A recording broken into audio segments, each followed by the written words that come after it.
Beranikanlah diri dengan mengandalkan kuasa Tuhan. Percaya, Yesus berjanji, aku tidak meninggalkan engkau dan sekali-kali tidak membiarkan engkau.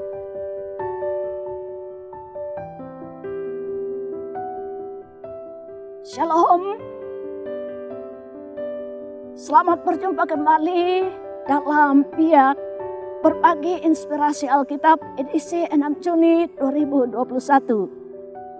Dari tempat kebaktian Pabatan, Kelas Sembuang, kami menyapa Bapak Ibu sekalian, semoga dalam keadaan sehat. Tema kita hari ini, kuasa yang dikendalikan oleh Tuhan. Bapak Ibu dan Saudara, tidak seorang pun dari kita menginginkan kesulitan terjadi dalam kehidupan kita. Tidak seorang pun yang ingin mengalami masalah dalam kehidupan ini. Tetapi mau tidak mau, suka tidak suka, kesulitan menghampiri kehidupan kita. Justru hal-hal yang sulit, justru hal-hal yang tidak kita sukai, sering Tuhan pakai untuk membentuk, untuk menumbuhkan karakter kita. Daud, si pemazmur, bersyukur kepada Tuhan dengan segenap hatinya. Bermazmur hanya bagi Tuhan. Si pemazmur sujud menyembah Allah yang kudus, memuji Tuhan karena kasih setia Tuhan yang dialami, dirasakan dalam kehidupannya melebihi segalanya. Pertanyaan, apakah si pemazmur tidak pernah mengalami kesulitan? Apakah si pemazmur tidak pernah bergumul dalam kehidupannya? Apakah si pemazmur tidak pernah mengalami kekurangan dalam kehidupannya? Tidak pernah mengalami konflik dalam hidupnya? Bukan tidak ada masalah, bukan tidak ada pergumulan, bukan tidak ada kekurangan. Tetapi Daud sungguh mengaminkan dalam kehidupannya pertolongan Tuhan. Sungguh mengaminkan kasih setia Tuhan yang terjadi dalam kehidupannya. Bukan pergumulan, bukan persoalan, bukan masalah, bukan kekurangan yang akan menghalangi untuk sujud menyembah Tuhan, untuk beribadah kepada Tuhan. Bukan persoalan pergumulan yang akan menghambat untuk menyaksikan tentang kuasa Allah yang berlaku dalam kehidupan ini. Bukan pergumulan, bukan persoalan yang akan menghalangi untuk bersyukur, untuk memuji Tuhan dalam kehidupan ini. Awal pergumulan Saul sebagai raja, tidak semua orang senang menerimanya.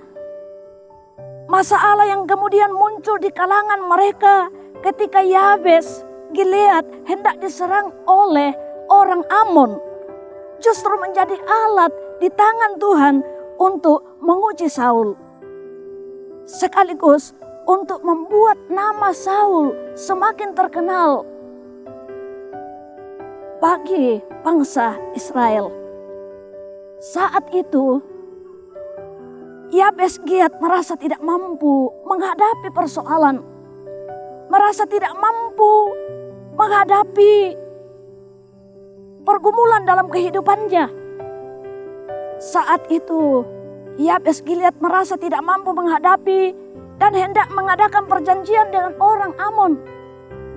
Saul mendengar berita itu, dan Saul dikuasai oleh Roh Tuhan.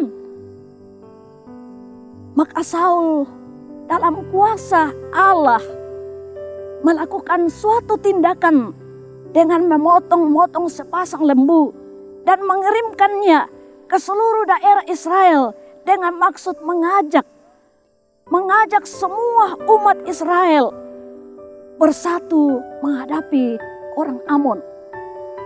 Apa yang membuat seluruh umat Israel bersatu? Apa yang membuat bangsa Israel bersatu? Bangsa Israel bersatu karena Tuhan yang melakukannya. karena Tuhan yang menguasai mereka. Saul tidak mendendam orang Amon yang pernah meremehkan, yang pernah menganiaya. Karena Saul sadar bahwa kemenangannya bukanlah karena kehebatannya, tetapi karena Tuhan memberi selamat. Tuhan yang memberi kuasa, Tuhan yang menolongnya. Awal yang tidak manis dilakukan oleh Saul sebagai raja. Dengan demikian, Saul diakui sebagai raja seluruh umat Israel. Saudara-saudara yang terkasih dalam Tuhan, ini terlihat bahwa roh Tuhanlah yang menjadi inisiator dalam tindakan Saul. Roh Tuhan pula lah yang menggerakkan hati bangsa Israel untuk merasa takut dan menghargai Saul sebagai pemimpin. Kepemimpinan Saul bergantung pada kuasa Tuhan.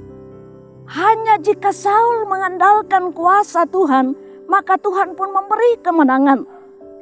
Bagi Saul, kemenangan itu membuat dirinya semakin mengenal Tuhan.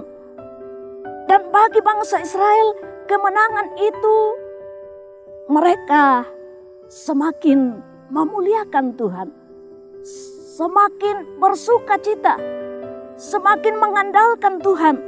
Semakin mantap dalam diri mereka bahwa sesungguhnya Tuhan sendirilah yang menetapkan Saul menjadi pemimpin bagi mereka.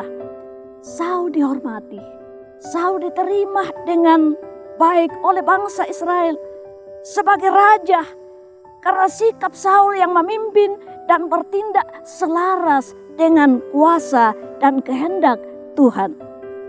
Sikap Saul yang percaya, sikap Saul yang mengandalkan Tuhan dalam memimpin bangsa Israel. Demikian juga dengan Rasul Paulus, sungguh mengamini dalam kehidupannya bahwa dalam dunia ini mereka akan menderita, akan mengalami aniaya karena kebenaran Injil Kristus. Namun mereka tidak tawar hati. Karena mereka punya iman. Mereka punya pengharapan bahwa apa yang mereka lakukan adalah untuk kemuliaan Tuhan.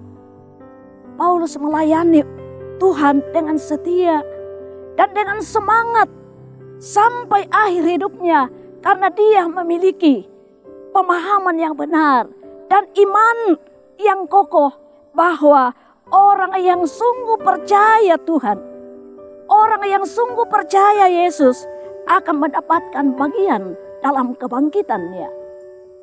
Yesus memberi teladan.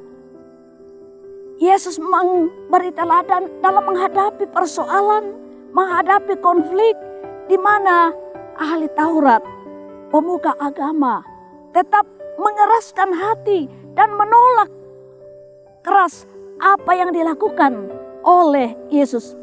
Bahkan saudara-saudara, ia menuduh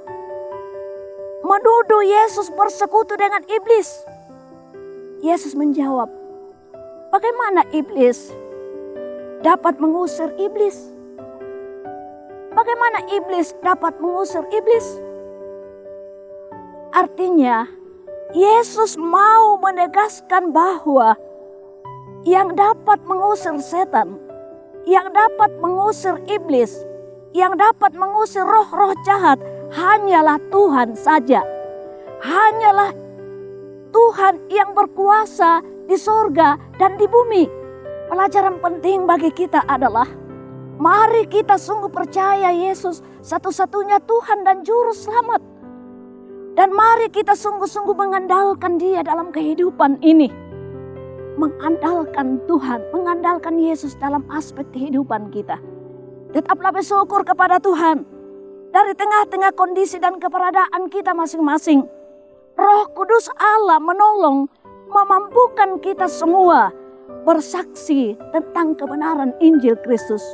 Pergilah, beranilah, beranikanlah diri dengan mengandalkan kuasa Tuhan. Percaya, Yesus berjanji, aku tidak meninggalkan engkau dan sekali-kali tidak membiarkan engkau. Tuhan menolong, Roh Kudus menguatkan, memampukan kita semua. Terpuji nama Tuhan. Amin.